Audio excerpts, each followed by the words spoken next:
Welcome, everyone, to the Elusive I, the nature and function of the self. I'm joined once again by my friends and fellow interlocutors, Gregg Henriques and Christopher Mastropietro. Can you guys both say hi?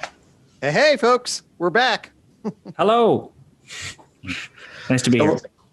So we're continuing this journey together, and this is a reminder that it's not only the content that we're making an argument for, but the manner of the presentation of the material that we're making an argument for. We're trying to portray, exemplify, demonstrate a new way in which we can tackle these issues, both with rigor and hopefully with accessibility, and in a way that allows people to participate in their ongoing generation rather than the more traditional academic presentation of the polished, finished, published product. That's a lot of P's. So what we've been doing up till now is we've been laying out the folk model of the nature and function of the self, making use of folk phenomenology, folk psychology. We went through a long feature list given to us by a famous article by Galen Strawson. I added 2 more to that list that I think were plausible. Gregg and Chris seem to agree with that. And then we began to do what we have to do in science, which is problematize the obvious, problematize the commonsensical, in order to try and get below what is occurring to us in our everyday experience. That's how science does everything. So we began problematizing the folk model of the self. We did that last time by noting that the folk model is a feature list, and feature lists, and I've argued this elsewhere and published on this elsewhere, are famously inadequate to capture the I don't want to say complete because we never have it, a richer and more comprehensive, sufficient, understanding of the phenomenon, because they lack the structural functional organization, the logos, the gestalt, the eidos. We keep coming back to this because it keeps being important again and again and again. And so that lack of a structural functional integration, organization, so that the thing behaves as a causal whole, and it is appropriate to attribute properties to it as a causal whole, that is actually taken to be a central feature of the self. The self is an integrated, unified thing, and the fact that the structural functional organization that affords its unity is not actually in the folk model means the folk model is, even by its own standards and criteria, insufficient and inadequate. Okay, that's, I think, a pretty good argument. The second argument we went into was the idea of the self is somehow a continuity, a permanent identity. We noted that the identity of the self, though, is very problematic because it's not logical identity, right? It's not categorical identity. It's some kind of weird identity via narrative, but the narrative was also problematized, first of all, because narrative is incredibly biasing, and also the powerfully demonstrated reconstructive nature of memory, which undermines the sense that something identical is going on. So people often use the metaphor that the self is a self-writing story, but if we were to be really fair, the self is a self-erasing as well as self-writing story. And what remains, it's not clear what we're actually pointing to that would actually justify us. And when we do the bizarre things like point at a picture of ourselves at 2 years of age and say, there I am, which is a very bizarre thing. And we take it for granted. But if we open up this, we know that there's tremendous problems. And trying to use logical identity for things that are in continuous development is very problematic. We talked about Theseus's ship, and that our conceptual structures don't actually track what we're trying to talk about in a very clear or coherent way. So there's those already 2 central features of the folk model that have been problematized. Any issues we need to address, guys, before I continue with the problematization argument? For me, that's a good summary. Great. I will say that the presencing priest that we brought in, that resonated with me quite strongly in terms of just a feature to attend to. Yes, thank you, Gregg. So I talked about the demonstrative indexicality of the self, the demonstrative indexicality of the self, and that sense of presence as one of the features that I proposed adding to Strawson's list. So thank you for re-emphasizing that, Gregg. I think that's very important, and that will be pertinent to what we talked about today. We also talked about perspectival knowing and participatory knowing in connection with that sense of presence, and that the self knows itself by being itself in some kind of participatory fashion. And Chris did some interesting initial variations on that. I expect him to return to this in greater detail and greater depth as the conversation unfolds. So let's continue the problematization. So the thingness of the self is a thing, right? And this is already related to the feature, the feature list, lack of structural functional organization, but the idea that the self is a thing. And Strawson emphasizes a robust kind of thing, like a thing that really hangs together. And right, what would have been called in Aristotelian terms of substance, not what we now today mean by a substance, but the unified thing that is the bearer of properties.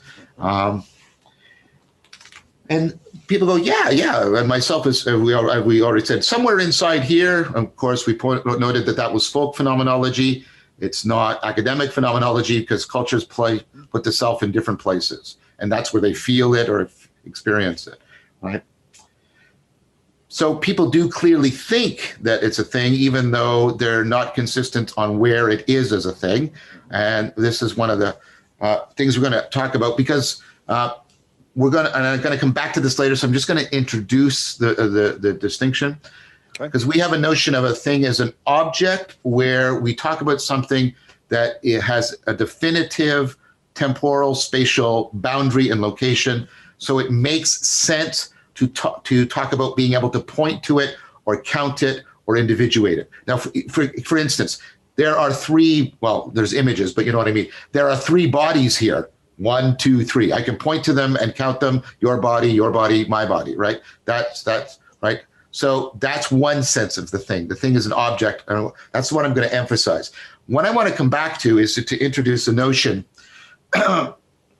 that was brought up created by Timothy Morton in what's called object-oriented ontology. And this is his notion. I'm actually reading the book right now with Dan Chiappi, of a hyperobject. A hyperobject is a thing that forms an intelligible whole. We could attribute causal powers to it as a whole, but we can't point to it in a spatio-temporal bounded way. Let me give you a clear example. Global warming. Okay, global warming is a thing, at least for those of us who believe in science. Global warming is a thing. It manifests itself in a multitude of effects all over the world, but it causes there to be more rain here and more drought here, and I get more of a sunburn here, right? But none of those events are global warming. Right. It's right. It is, and it's not just just the set of them together. We have an idea that there is somehow a unified whole that is taking place around the globe as a whole that is the source of the problem. If it was only happening in Arizona, for example, it wouldn't be global warming. So somehow we understand that this is, as a whole, having causal impacts that definitely exist. So it's actual, it's acting, it's creating problems for us, but it's very hard to say, well, there it is, or there it is. Here's another one, evolution. Evolution is a real thing, a real process. And you might say, well, why call it a hyperobject? I'll get back to that in a sec. And so it's a real process, right? It obviously, it doesn't cause because it's not an agent, but it affords things happening. It constrains the biological reproduction of organisms such that they change in a way that makes them more fitted to the environment, blah, blah, blah, blah. But where is evolution? Right? Point to it. You can't, okay? And I would propose that I think Jung understood what he called the self as the hyper-object of the psyche, and we can perhaps come back to that. That's how it's going to be relevant. I want to talk about. Some people have said to me, well, why not call it a process? And then what people like Morton will say is, well, what's a process? Well, it's a relationship between objects, right, that are doing things, causing events. And then can you say, well, can relations between objects themselves be objects, like my body, for example? Oh, yes. And it's like, so what's gained by calling it a process, right? What is gained by that? Well, it unfolds through time, but don't objects persist? So we have this distinction, but typically what people try to emphasize with process over object is that a process isn't primarily a material entity, because it's also a causal. It's not just matter. There's relations and causal relations in time and structural functional organization. But then what that does, people like Morton say, is that prejudices us into thinking that objects are material things, where we now think, we don't think that they're solid inert masses anymore. We actually think that they are processes of atoms, etc. And so I think they're correctly arguing that the distinction has pretty much disappeared. And so calling it an object is the idea there is to emphasize its objectivity, in the sense that it really exists independent of our conception of it, like global warming, like evolution. So I hope that was sort of helpful. I want to talk about the first sense of thing here, the sense of a countable object, but I wanted to introduce this distinction so that later on we can come back to the possibility that the self is a hyperobject. It really exists, even though it's not a delimited, spatially bounded thing. Because I'm going to argue that many of the claims that the self doesn't exist are rejections of the self as an inert sort of Cartesian substance, a bounded, spatio-temporal bounded thing. And we don't actually define most real things that way anymore. I don't even think the table is an inert Cartesian substance anymore. So I need to introduce this distinction now so that when I bring it back later, right, it won't come out of left field. Is that okay, guys? Does that make sense? And like I said, that will open us up to talking about the extra dimensionality, the hyperdimensionality perhaps of the self. Again, a la Jung and post-Jungian notions of the self. So I'll just chime in. I really like that. So there's the concretized thingness of a particular object in classic matter and motion thought. Okay. I think we need a more complicated ontology for science. You know that I'm a fan of the concept of behavior, which basically introduces at the raw metaphysics, objects, fields, and change as sort of the basic conceptual grammar. And I believe that conceptual grammar actually is what the metaphysical structures we look through scientifically from an exterior epistemological perspective. And what that does do is it will provide a frame for these kinds of entities, like you referred to as object, process, over time, hyperobjects across stratified layers. And so that's a very important distinction to me. Excellent. Excellent. So let's go now to the more standard notion of a thing, a robust thing, a spatially temporally bounded thing. Although what I'm going to say will have impact on the discussion of the reality of the self. So I want to invoke a distinction made famous in Western psychology by James, but this distinction is perennial. You will find analogies to this distinctions, or in fact, isomorphically identical distinctions in different cultures at different historical periods. And like a couple of researchers I'm going to cite, I think this is I would almost put it on the list of features, but I'm putting it here because it problematizes the folk model. So it doesn't properly belong in the folk model, but it seems to be a central feature or property when we try and talk about the self. So the distinction I'm going to use, and I'm going to use the person who introduced it in Western psychology. This is James' distinction between the I and the me. The I, capital I, and the me. By the way, this is where we get the title for the series, The Elusive I. It's from James's distinction. So let's talk a little bit about this distinction and what it means. So the me is everything about myself that I can be aware of as an object.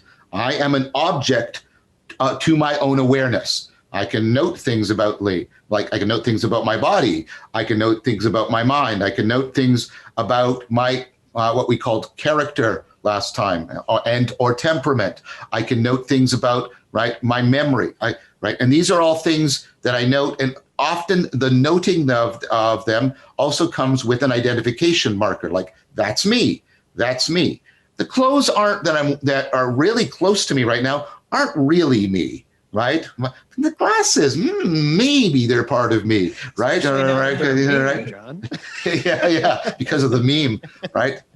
So the me is the self as object. It is something that you can definitely point to it. You can, at least for some of these features, a little bit more difficult with memory, but you can point to sort of bounded spatiotemporal things. And that goes without, problem. Oh, well, right, that's it. But then James points out, but wait, there is always something that is doing the act of observing. There is always an I, and you can pun on it with I, right? There's an I that is observing the me. And this is I as the subject. And and you say, okay, well, that's kind of weird. Now, first of all, let's notice that the self is already not a monolithic singular thing. The self is already a relationship between a concrete, empirically observable, the me, and a not, and this is the thing, a not concrete observable, because it is always the observing and never the observed I. And when you say, but I can step back and look at that, we're going to come back to that. The problem is when you step back and look at you looking, now that's part of the me. Mm-hmm. The previous act of looking, which you're tracking, is part of the me because you're aware of it. You can point to it, but you're not pointing to the I. You're pointing from the I to the me. And if you step back to look at that I, and you can never step back, right, and look at the I, because it is always that which is observing. So Dijkman, in fact, his version of this, another psychologist, his version of this from his 1982 book, The Observing Self, is to make a distinction between the observed self and the observing self, and the observing self is never observed. And you say, well, notice how weird the self is. It's got these two, this very thingy aspect and this very not thingy aspect, and yet they're bound in an inseparable relation to each other. And the folk model is not really handling that very well. I want to go on a little bit more about this. And this is what Dijkman emphasizes. And you can see it even in people as diverse as Sartre. You can see it in the Upanishads, where the one Upanishad says, it is not that which the eye sees that is Atman. It is that by which the eye sees. It is not that which the ear hears, but that by which the ear hears, that is Atman. And Atman is often taken, translated as self or soul, right? So this is perennial. And like in Vedanta and in Sartre, being and no thingness, right? And in Dijkman, right? This is what Sartre would call being for itself, right? And the title of Sartre's book brings it out, being and no thingness. The I is a no thing. It is not any kind of thing because you cannot attribute any properties to it because it is never observed. It is always the act of observing. I also use this language, right? Right. My awareness is always framing my experience. It's bounding it, putting limits on what I pay attention to, what I ignore, what I'm aware of. So, and that frames my experience. So my experience is now framed. But the act of framing is that I'm not aware of it, I'm aware through it. And so I'm going to use a metaphor that I use frequently, an analogy. My mental framing are like my glasses frames. I'm looking through this lens. I'm looking beyond it and by means of it. And because of that, I'm not seeing it. It is transparent to me. And one of the things we can do, and we'll talk a little bit about this in a few minutes, is we can do this thing with our attention, and you do it in mindfulness meditation. You can step back and look at that framing. But when I'm looking at that framing, that's not, right? That is not the framing. What I've done is framed a previous act of framing, and my current act of framing is unobservable to me. It is transparent to me. I'm looking through it. I'm looking through it. So this is, now here's where we have to use our language very carefully, right? And you see, by the way, the same moves being made in the Kyoto school, the Shitani, right? The no-thingness of the I is a phenomenological mystery. Now, a mystery is not just a problem we haven't solved yet. Mystery novels are not mystery novels. They're just problem solving. They're just problem novels. And when the problem is solved, you go, yay. If it was never solved, that would be horrible, right? Now, Gabriel Marceau makes a distinction between a problem in which we frame it, and through the framing, we solve it. And a mystery, this is what a mystery looks like. I have something, and I try to frame it to make it clear. But then that frame itself becomes problematic. So I step back and do a more encompassing frame. But that bigger frame becomes problematic, and then I get this realization, oh no, no matter what I do, I'm not gonna stabilize this. A famous example is time. I used to go into my stepson's bedroom and write things on his whiteboard to try and perplex him in a Socratic fashion into thought. And I once went in and wrote on his whiteboard, does time take time to happen?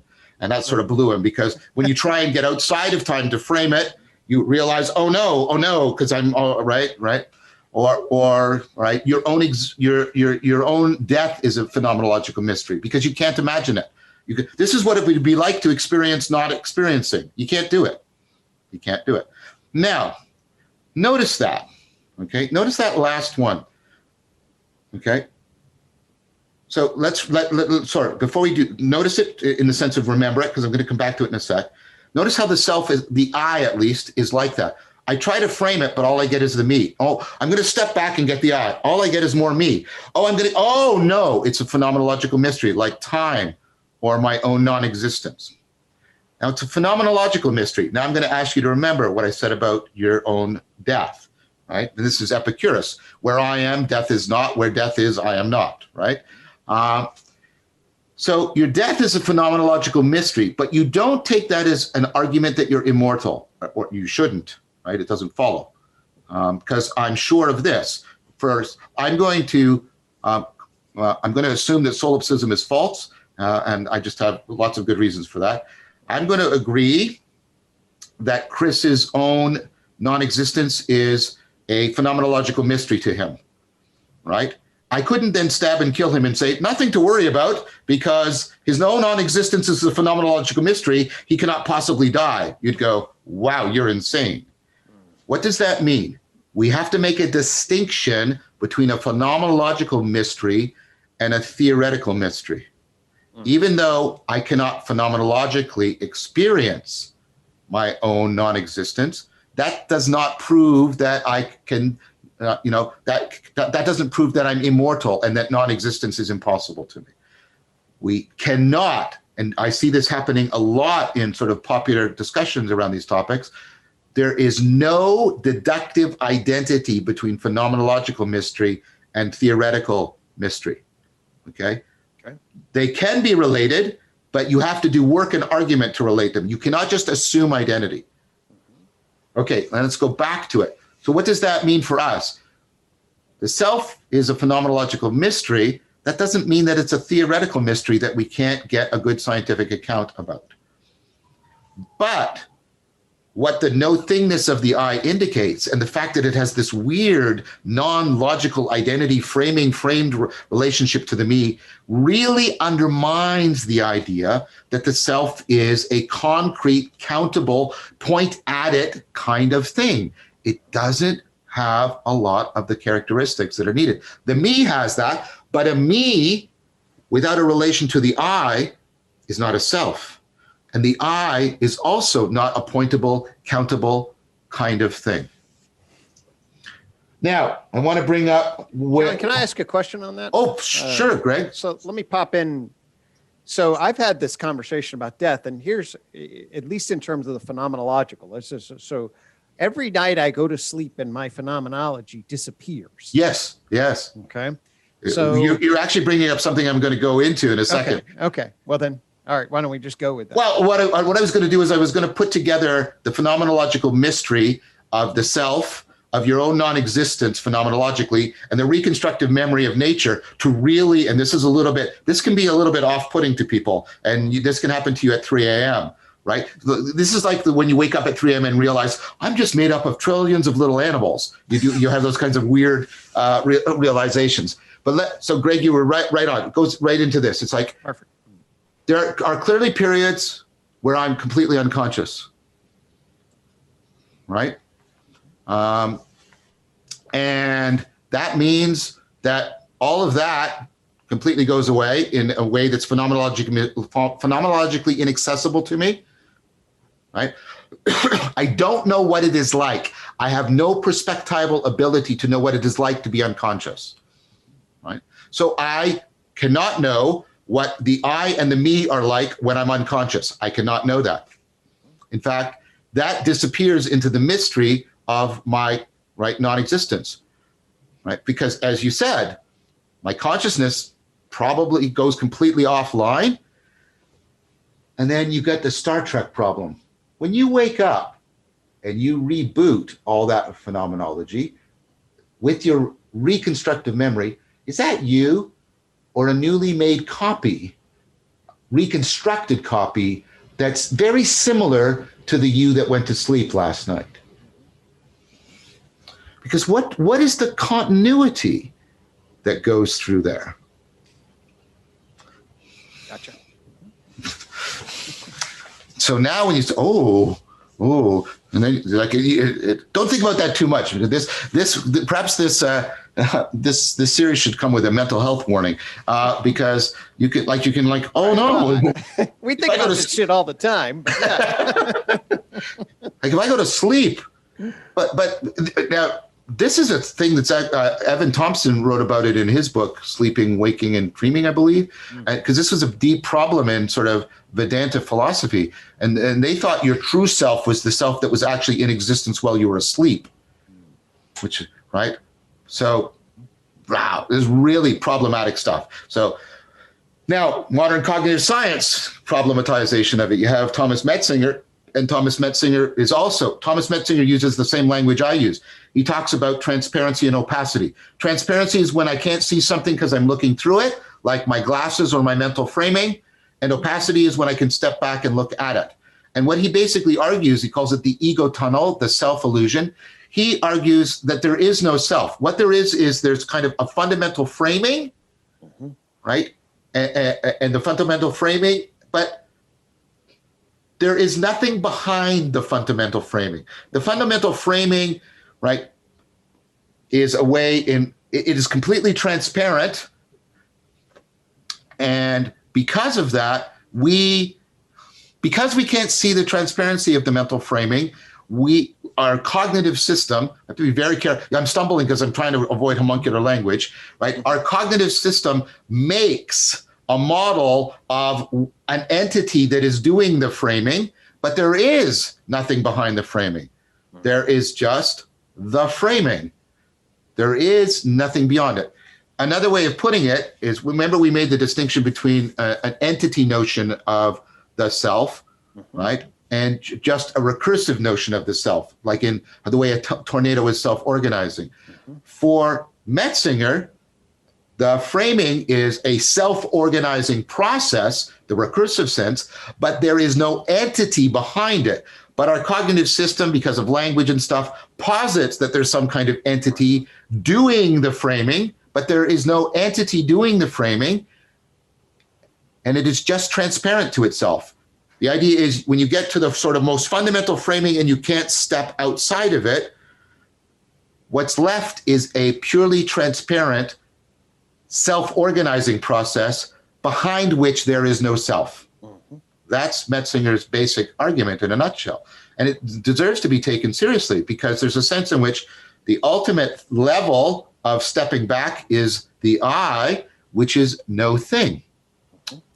Okay, so some people, we've talked about different traditions, right? But even in current cognitive science, it's a fairly prevalent view that there is no entity, the self, there is only very complex, sophisticated self-organization that is ultimately at its most fundamental level transparent to itself. And so it, in a diluted fashion, posits a homuncular entity behind the transparent self-organization in order to try and stabilize it conceptually, but there is nothing there. It's an illusion, and it's a delusion that plugs into the illusion of our experience, the phenomenological mystery of it. Does that make sense, guys?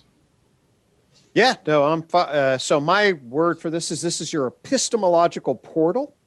Okay, yeah. So epistemological portal is the process by which you know the frame of that portal. There's an epistemological gap, which means that you never gain direct access to somebody else's epistemological portal. Although I learned when I looked into this, there's this incident of Siamese twins joined at the head that are connected through a thalamus. And so, yeah, nature's sometimes even stranger than our ability. So they do say they see through each other's eyes, but it's like they're talking in their heads. It's a very fascinating. Oh, I would like to, if you can send me the link to that. I will. I very much like. I was in the process of making, because even if you engage in telepathy, you're still seeing the world through this epistemological portal. Right. And then I found this, and I was like, oh, well, actually, that's kind of, if you actually join neurologically, then that's interesting. That's very interesting. So, and that would parallel Hood's point about, building on Ian McGilchrist and other people. We actually have sort of two minds and two potential awarenesses in the two hemispheres, and somehow they are interpenetrating in the self. Yep, I can dance with some of that framing. But I guess one of the things I just want to say is yes. So I think it's a almost maybe brute fact with this asterisk, this epistemological portal. Okay? Yeah. And thinking about it, and I use the word epistemology because then we have the whole issue of what's the ontology of this thing, right? What is this thing? And of course, that's what we're really dancing with. But one of the things I'm very convinced of is that we don't have our ontology and epistemology is not, especially in psychology, is not nearly as crisply defined as it should be. We need definitely good philosophical precision along those lines. So it's a kind of this is a brute fact of epistemological gap portal, the ontology of that frame. Yeah, no, but that's good. That really, so if we put together the no thingness of the framing, if we put together or at least remember the distinction between object and hyperobjects, I could then re-explain, and I think this is maybe clarifying Metzinger's point. So Metzinger agrees that there's the function of the epistemological portal. He calls it the ego tunnel, but he thinks there's no ontological entity behind that. Right. That's a good way of thinking about it, Greg. So absolutely. Thank you for that. And then remember, we were talking a little bit about propositional knowing and narrative. Yeah. Okay. And remember, I stumbled into this thing called the mental organ of justification. Yes. It's actually then going to narrate this epistemological portal in a social world. And so we'll come back to that when we do Dennett, and the self is just the center of narrative gravity. It's a useful fiction, like centers of gravities are useful fiction. But so just so we're tracking, we're seeing very clearly, right? At least if we ontologically, there's going to be one portal that goes into our primate self, because obviously primates are wandering around with this vision, right? I mean, we clearly presume that, and now we've got a person add-on. So we can come back to that, but we're piecing this together. There's no real thingness, but there might be a hyper thing. And that hyper thing may be modeling itself in certain ways. Yeah. And so it's getting very interesting. Yes, Chris. Yeah. So the identity seems to persist somehow. So there persists a kind of self-division, a non-identity of the self to itself expressed in the relation of these dialectical elements that relate to one another, but whose relation is nebulous and is unclear. And it seems to have something to do with the interaction of the thingness and the no thingness and the alternation therein, and the taking of one and the custody of the other, respectively. And I think to me that refers back to the I-me distinction that you brought in with James, which is to me is very pivotal, because it poses not only a sort of a focal problem, but also a focal point of phenomenological intervention when it comes to how the self relates. Yeah. So one of the problems, you talked a lot about the I, John, but I think we need to talk a bit more about the me, because the me is like, so one way of thinking about the me, and I think this comes mostly from the pragmatists, is that one way of thinking about the me, it's sort of like a compressed sign of the self's social predication. Yes. Right?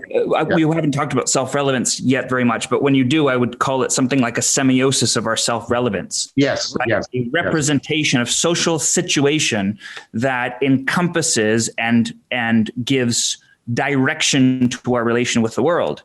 But it's subject to a tension between the I and the other whose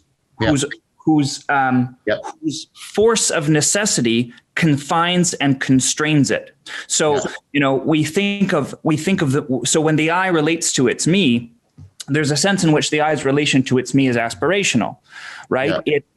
It has a tendency to want to subject its me to spontaneous fantasy and rarefy it, abstract it away from its concrete necessities that are provided by its social standings. Right. But at the same time, you have a series of social forces that are actually confining the me and confining its necessity to make it much less mutable and much less subject to that spontaneous, fantastical impulse of the I to want to bring the me closer to itself and closer to its pregnant sense of possibility that always persists in its perceptions. So that tends, so it's sort of like the me is being pulled by these opponent forces that selectively constraining it on the one hand and enabling on the other hand. I'm foreshadowing that because I know you're going to talk about that at some point. And the way in which, the formal manner in which the I takes me as its object and treats it accordingly seems to be a pivotal question for how it relates to itself ultimately and consolidates that dynamical process that we keep describing. That was all beautifully said. Beautiful. Yes, I'm actually about to go into that part of the argument, which is the social constructed nature of the self. And you'll hear Mead all through this. Mead and Vygotsky are the two people that are most prevalent in the argument I'm going to make. But before I do, I want to emphasize that. That I think is an important addition. First of all, the point that the I-me relationship is somehow central to the self. That's going to be a consensus point that other researchers have come to. Right. But then the point that you're making is the me is very much an interface. Right. So it's really I, me, not me that's been internalized into me. So it is this really odd. Right. We're not really individuals. We're individuals in a very important way. We're individuals in really profound ways. The fact that the me is often organized around what Golfman and others have called the self-image, which is exactly right. This weird, it has this it's a Janus-faced mirror that allows the I to sort of do this, but it also is how the self is reflected to the world, and also how the world is taken into the self. So all of that. So we're already seeing that we're talking about like this three-term entity. We're talking about the I and the me and the way it's embedded in dynamically in a social context.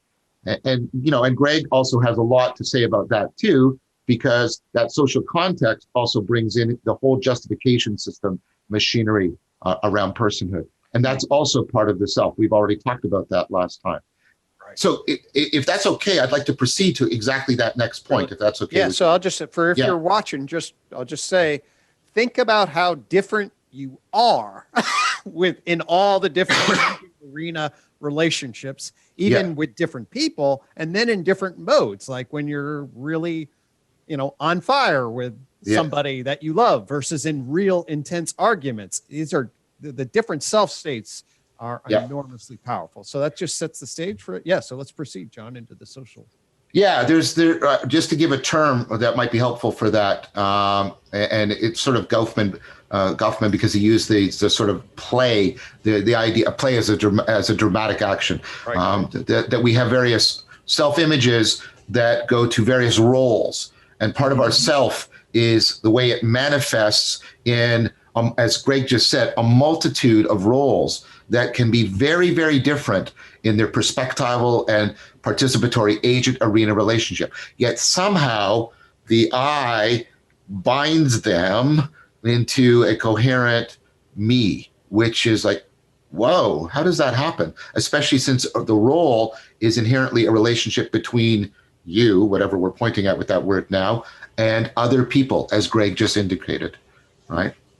Oh, wow. So this is already we're getting very, very fast. We're getting very far from the folk model that we all took for granted as obvious and beyond question. So I want to just make one more little point before we move on to that the social interactional nature of the development of the self, which is this point. Notice that we've got we've got conceptual bound issues on the self.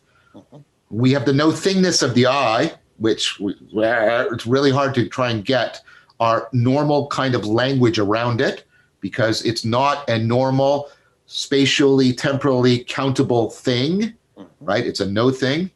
And then we also have this other about our presence, that, demonstrative indexicality. That presence is supposed to be something that's ultimately demonstratively indexical about us and unique, and therefore beyond categorical interpretation or understanding. And so when we're talking about the self, we have these two dimensions in which the self seems to readily and reliably evade our conceptual grasp. Hence the title of the series, The Elusive I. Okay, so I wanted to emphasize that because later on we're going to talk about mystical experiences and the way in which people get to a state that is touching on both of those, that intense sense of presence and the no thingness of the I are fused in experience that right is, and people have these diametrically opposed metaphysical interpretations. They come out of it saying, I realized my true self, or famously Buddhism, I realized that there is no self. See yourself. Okay, so we need that machinery in there. Okay, so I want to pick up on the point that Chris already foreshadowed in such an eloquent manner. And Hood makes this point in his book, The Self-Illusion from 2012. He argues for a couple of features of the self that further problematize it, but we can sort of put them together.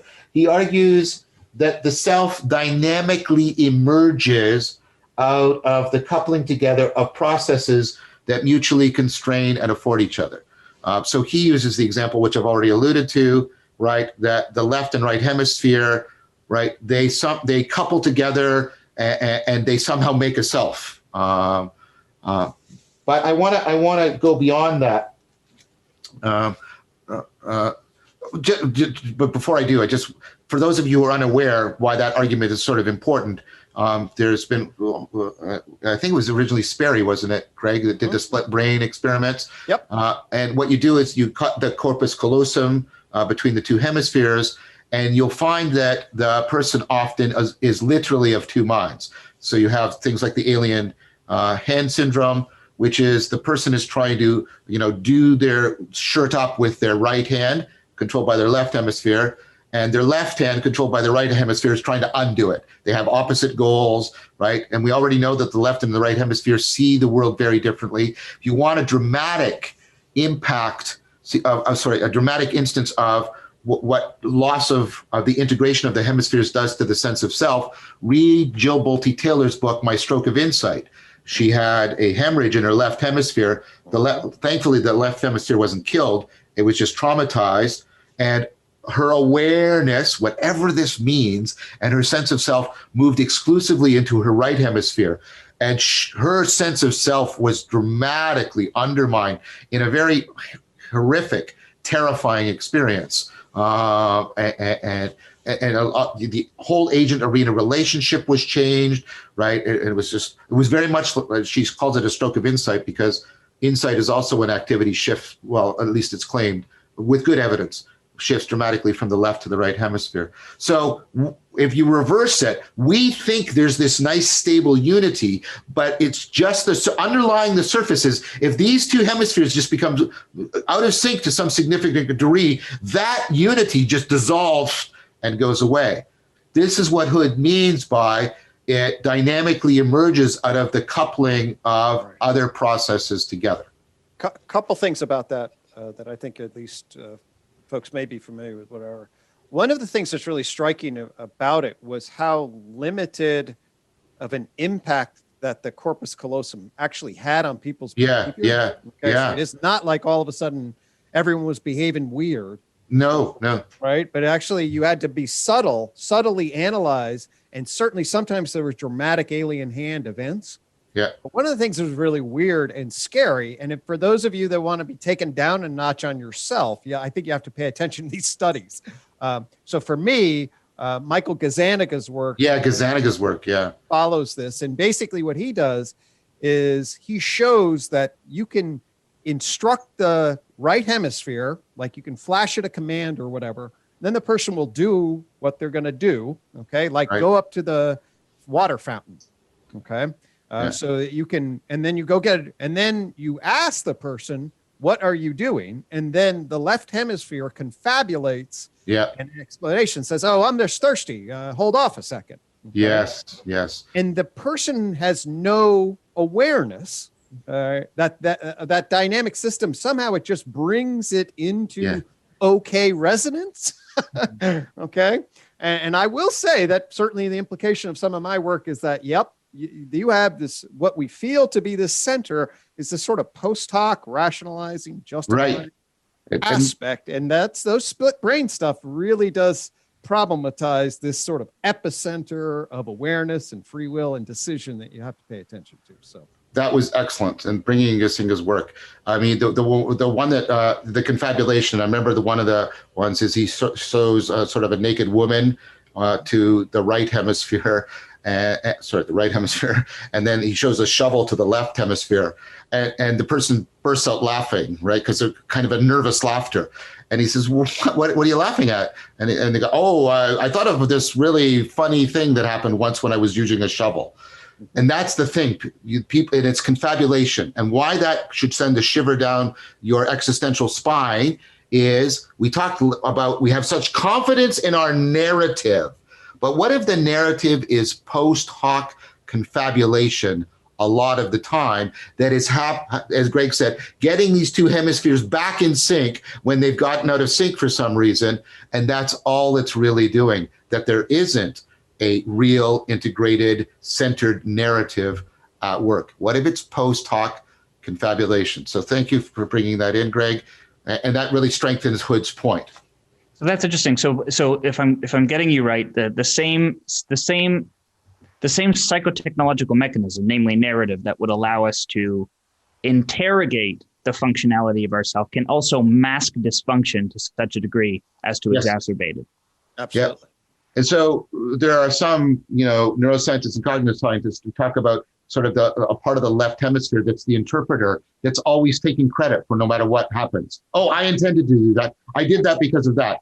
And what it's doing is it's doing a lot of confabulation, and you see how this plugs into Gregg's idea about justification system. The idea is that actually it should be calibrated for particular kinds of social influence and consequences. Like you take credit for certain things that is ego consonant. So you actually have basically what the knobs and tunes of the narrating is a justified state of being. And then cognitive dissonance is really all confirms a lot of that. And so it's like the system it's not randomly generating propositions. It is fine tuning that interpreter system. And as Michael Gazzaniga said, it's almost as if it's designed to construct a narrative. And I'm like, well, actually, if you put it evolutionarily in a propositionally emergent context, that's exactly what it's designed to do. Right. That's what it would be designed to do. So this sounds like sort of your parasitic processing model, John, and the very much self-deception that adheres it. Yep, and it aligns with that. Gazzaniga's book, I think it's Who's in Charge, is a very good one for sort of a general lay audience if you want to get a good how his work as Gregg has brought in, really points to, that there's a lot of confabulation going on. And that would support Metzinger's argument. Maybe all you have is an ego tunnel with a confabulator that's generating a post hoc narrative about the ego tunnel, but there's nothing actually there. There is no agent doing the ego tunnel. That's another way of thinking about what Metzinger's proposal actually is. And in fact, we'll look at other people who actually say that what's happening is there's just a confabulation function about, right, the phenomenological mystery of the I, of the framing, and that's all that's really happening. It's an entity. There's the confabulation of an entity, even though there's no entity. So all of this confabulating all this right now, John? Yeah. Well, yeah. This whole thing's a confabulated circle. I can't get outside the frame. Right. So that's like, again, I'm not proposing conclusions here. I'm proposing a problem. You the stuff I think about. I keep backing up and I fall into the abyss. Yeah. And if you stare too long into the abyss, it begins to stare back through you. Okay. Is that so now I want to take that point, that dynamical developmental idea, and then link it to Chris's point. And then there's also the possibility of layers of confabulation going on. But here's the idea. Then the idea comes from both Mead and Vygotsky, and I'm sort of going to unify them together. And the basic idea is, well, where do we get that meta-perspectival ability? Where do we get the ability to take a perspective on our previous perspective? Where do we get the I-me relation? Well, here's the proposal. And we'll talk about how it's functional in a second. The proposal is based in this. You see it in one sense from Mead. You see it also in Vygotsky. They're independent, convergent. And here's the idea. What I do basically is I'll use Vygotsky's term because it's the one that I think is really crisp. We internalize other people's perspectives on us. So what kids start to become aware of, and kids do this way before they have introspective ability. And this is the point. They do it way before they have introspective ability. So they, around 18 months, they will start to turn pictures around. Contra Piaget, by the way. They've got a picture and they want dad to see it and they'll turn it around. They get that dad's perspective is not theirs.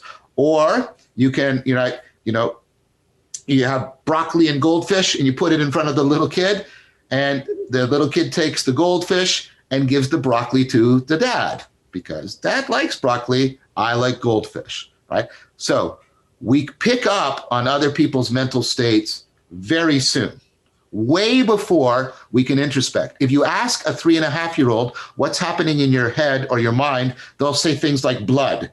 They don't have an introspective inner space.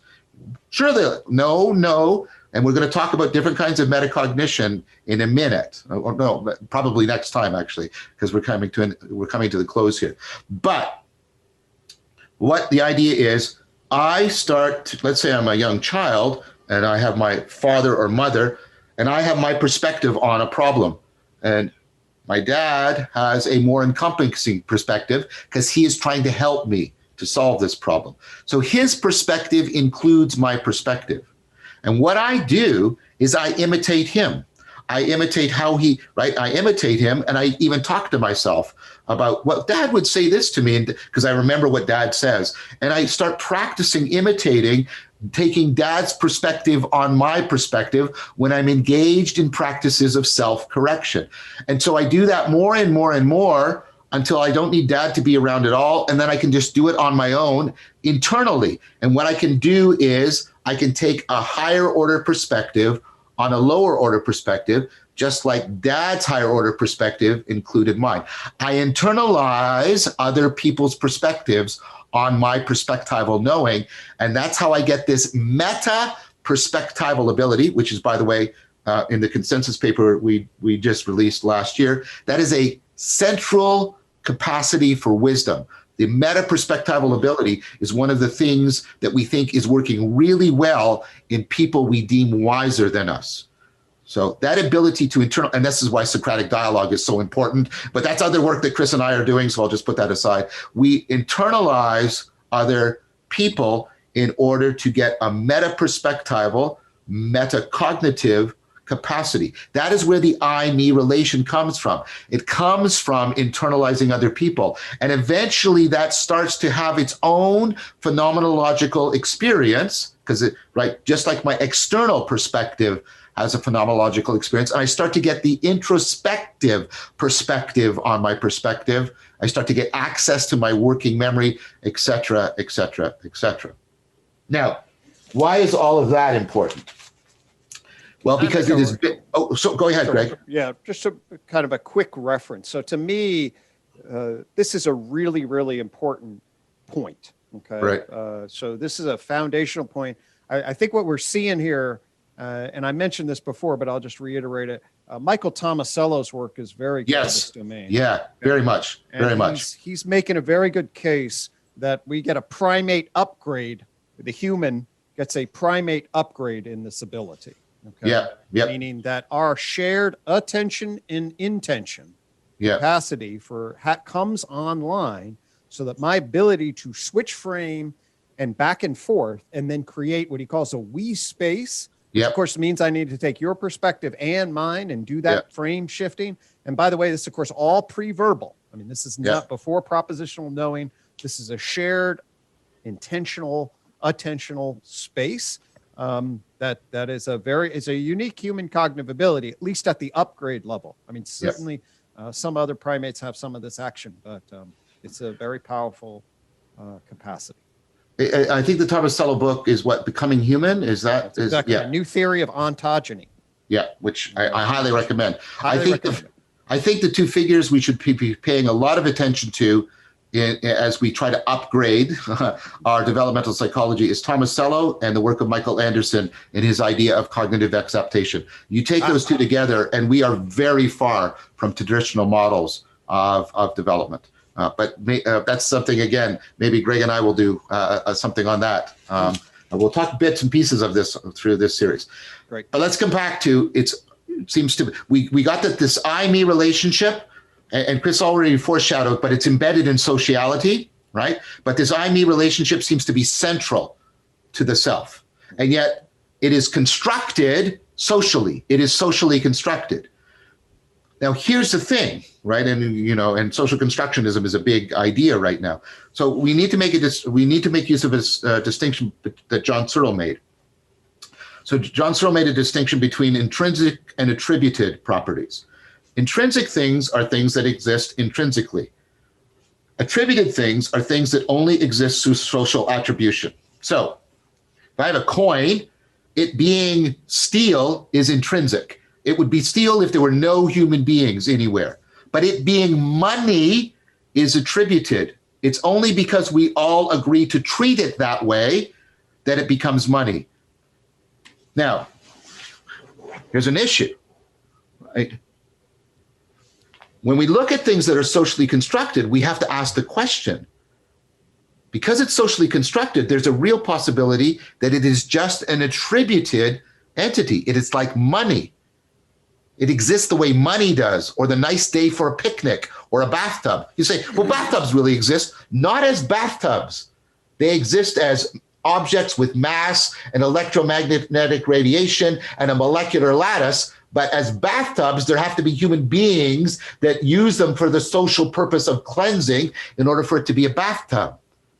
Right? So you have to be really, really careful here, because we can conflate and confuse the socially attributed identity with the intrinsically existing entity.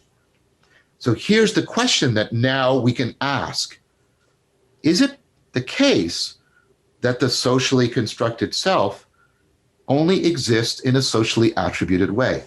Is the self like the steel of the coin, or like the coin being money? Is it because we all treat each other in certain roles that we have that there's a self? The self only exists in a socially attributed. There's no denying it's socially constructed, and that lends initial plausibility that it might just be purely socially attributed and not in any way intrinsically exist. Now, let me show you the difference. You know what has to intrinsically exist? Consciousness. And this is Searle's point, because you have to have something that does the attribution process. right? It can't be that consciousness is attributed, because what's doing the attribution, right?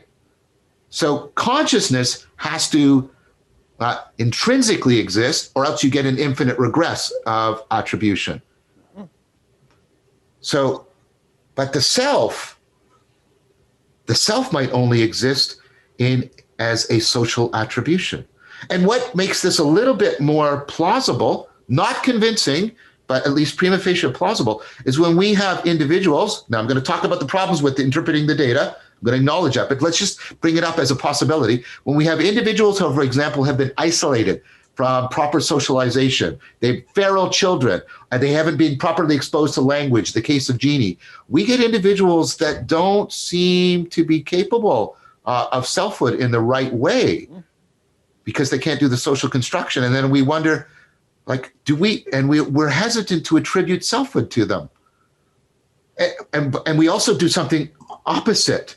Now, before I do that, the confounds. The problem with this is feral children and Jeannie, there's trauma, there's neglect, there's malnutrition. So we have to be very careful about that data. It's not like rock hard evidence, but don't totally ignore it, because notice we do the opposite. We treat beings who are not selves in any kind of I, me, self-awareness, self-identifying, self-attributing, right, as if they are selves. We do this with our newborns. We treat them as if they are selves, and then they become selves, which brings up the possibility maybe a self is only a socially attributed thing. So, for example, and I want to speak really carefully here, personhood is socially attributed. Personhood is something that is bestowed upon you through moral and legal attribution. That's why we can, and we have to be very careful about this, we can take personhood away from individuals. And that's evil, slavery. That can be evil, because we shouldn't be taking personhood away from people, because we're thwarting them from becoming persons, and we shouldn't do that. But we do it in other contexts that's not immoral, right? So even though in one sense we talk about small children as if they're persons, we don't give them the legal and moral rights of persons. They can't vote, they can't get married, they can't own property, they can't own a gun, they can't drive cars, they can't they can't leave their house and wander on their own, right? Right? So I'm not concluding anything here. I'm just piling a lot into really problematizing this. It's like, maybe the self only is socially attributed, like money. Maybe it doesn't intrinsically exist. And that would be a way of saying that the self is an illusion, because we notice, like in the Weimar Republic, we sometimes remember that money is a consensus illusion. We all pretend that it has a value and properties that it doesn't. And when we realize that it doesn't intrinsically have that, we sometimes panic and freak out, right? Because of hyperinflation or other things like that. So what I'm doing is saying the socially constructed, the socially dynamically emergent nature of the self really raises the question that it might not intrinsically exist. It might only exist as an attributed entity, like money, like a bathtub as a bathtub, etc. Any questions around that problematization argument? When you say socially attributed, how much of this is mediated by propositional language versus the relational participatory? Yeah, that's a good question. And I don't know if there's kind of like a universal answer. But I do think that things like money and being a bathtub are probably propositionally mediated. Money certainly is. I don't know how you could possibly do anything like money without having legal and moral systems and sort of, shared pretense between people going on. That's a very good question. Because, I mean, I think you and I sort of agree that the propositional stuff is needed to make a self a person, to lift it into full personhood. Mm-hmm. Because if it can't belong to the justification system, it doesn't really. And I would want to mean that in two levels. One is the legal, moral, kind of confer, and then there's the behavioral, which is a self-recursive, justifying, reflective system. Sure. So they should be and are related, but they're not clearly related and as clearly as they should be. But so I guess I'm just saying in terms of, well, if we apply that, I'm always jumping from persons and primates. So I then jump, look at chimpanzee politics. They are in a network of relation, right? Yeah. And they give each other status and they form alliances in particular type of ways. So they're networking, a feedback group of relation. Is that social attribution in the way you were referring to? Yeah, I would say that because I would say status, just to use a key entity, status is completely socially attributed. It's not intrinsic in any way to the being, because if the group agrees that your status doesn't exist, it doesn't exist anymore. Right. That's the defining feature of a socially attributed thing. So you can all agree and remove my personhood, and we do that, and it's evil. We can do that with status. But you know what you can't do it with? You can't do it with my consciousness. You can't all agree that I don't have consciousness, and that makes my consciousness cease to exist. Again, right? Because we need consciousness to do the attribution process. Okay. So one thing, John, just before you go on. Yep. Which is that, so when we were talking about narrative before, we were talking about how narrative, two ways of understanding narrative is as you applied without using this language, you applied the same dichotomy to narrative, right? The possibility that narrative is intrinsic, and then the possibility that narrative is a language of training, a phenomenal language of training that's fundamentally attributed. Yes. And how one can't necessarily be mistaken for the other. And I think that we can take that same question and apply it to the sociality of selfhood in this case, right? So the people like Mead were fairly decisive about the fact that it was the introjection of the social model that provided the kind of inner plurality that allows us to attain ourselves in dialogue and discussion and contemplation. But the question of whether the import of that social model is in fact necessary or not, I think poses a similar question as it did for narrative. Because even when a person can carry on a kind of interior sociability and have what we might call a relation with themselves, even outside of the social context. Now, a pure social constructionist could say, well, all you've done is you've just introjected the social dynamic and exapted it interiorly to your intrapsychic life. And fair enough. But there's a sense in which those two things are also not identical. They're clearly not identical. The social relationships you have with others that determine the push and pull of the me that's observed by others, and the relationship you have with yourself are not identical modes of relating.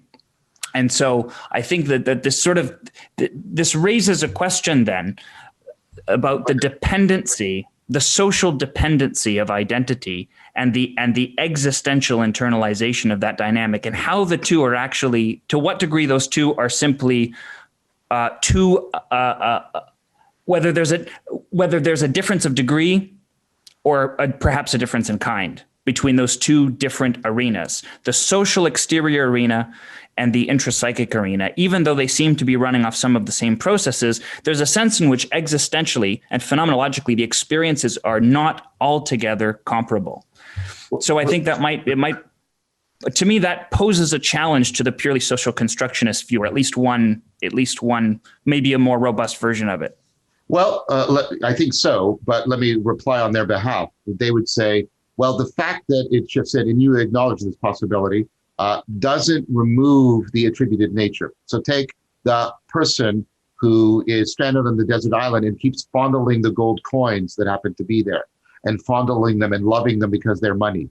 And so they're still running the process of attribution, but there's no value. It's not money. I mean, you could say it's money to them, but the fact that it's isolated to them doesn't mean that it has intrinsically become money, right? It still is a completely attributed entity.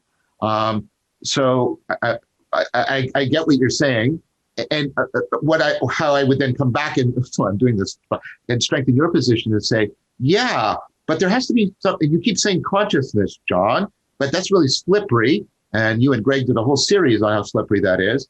But there has to be something that actually, it's not just consciousness, but there has to be something that intrinsically exists that allows for this full internalization process. And maybe that's sort of the intrinsic aspect of the self. That's how, so I would steelman the social constructionism, and then I'd come back and steelman your position and say, yeah, but there has to be an intrinsically existing something that is actually makes that internalization process possible. Right, because we seem to have the capacity to imagine or image a presence that is external to us, even within our interior psychic life. Yes, exactly. Definitely. And that's where the sort of the social constructionist view and the more proto-existentialist view start talking to one another, right? Yeah. Because even in the isolated context of the individual qua the individual, there is a sense in which the individual seems to relate to herself before a presence that is without. And socially, in the social arena, that presence is literally without. But in the interior arena, that without presence still has, there is some property to it that gives it, that allows it to persist even within, let's say, in the context of the internal dialogue. I agree. And so a person that might be helpful here is the Stephen Batchelor and his existential interpretation. It's explicitly an existential interpretation of Buddhist phenomenology. And the title of the book actually captures this. It's alone with others. There's something about us that's alone, notice what I'm doing here, the place to which we internalize things and from where we can run them on our own, and that is accessible in some sense only to us. But the title of the book is Alone with Others. Because when you do that, though, what you're doing is the imagery of the other person, or if you're talking to yourself, you're using English that you did not create. You're using cultural idioms and structures that you did not create. Even in the very guts of your aloneness, there's the others. But even when you're with others, there's the place that you can withdraw to. And so we're always alone with others. And so I want to emphasize that I think that alone with others is almost as paramount as the I-me relationship, and they interpenetrate and affect each other. But notice how individual the self is now becoming.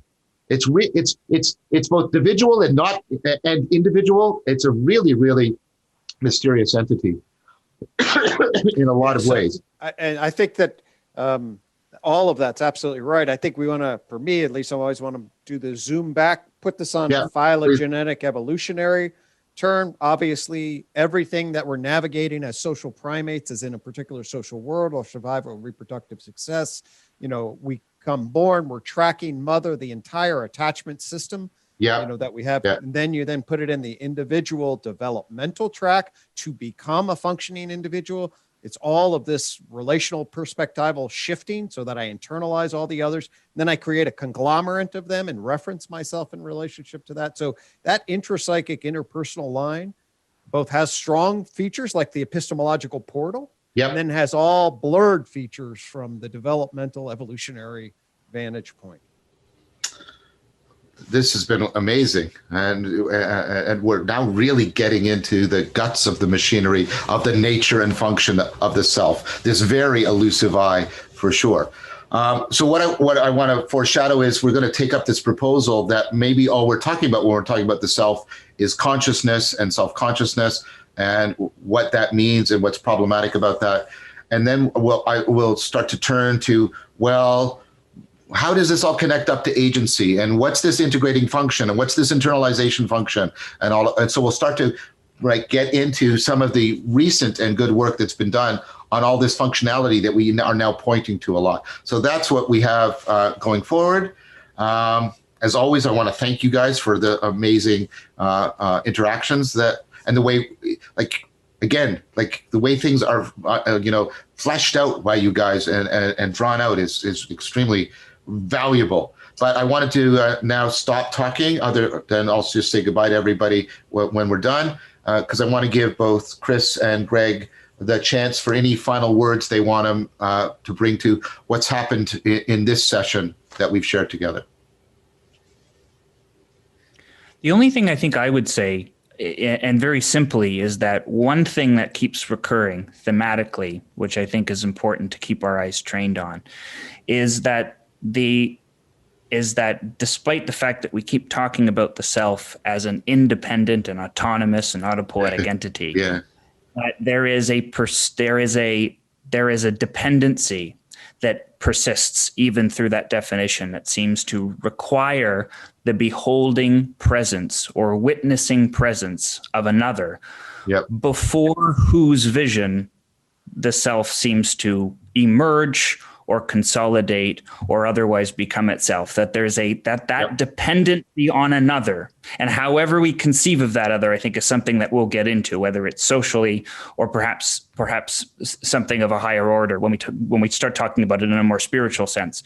But that somehow there is a metaphysical dependence on the presence of another before whose before whom, I don't mean to, I'm personifying it just for the sake of putting it this way, right? But before whom we realize the dynamic that you're otherwise describing. So there's something about that, I think, that we need to keep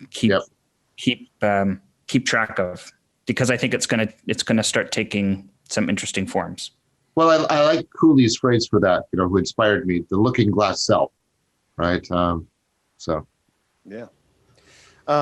me, I liked, I liked both the problematizing and the foreshadowing. I think that's coming together. These days I'm engrossed in a subjective, objective, intersubjective, and transjective right sort of epistemological framing of this reality through time. And so I was getting flashes of, and I really do believe that this is at the core of some of the philosophical conundrums of sense making, and we're handed from the Enlightenment. So I really do feel the emerging, through the fog of a potential framing of a self-emergent modeling in relation. So I very much enjoyed it. Great. Thank you, guys. And thank you one and all for your time and attention. And we'll see you next time on The Elusive Eye, the nature and function of the self.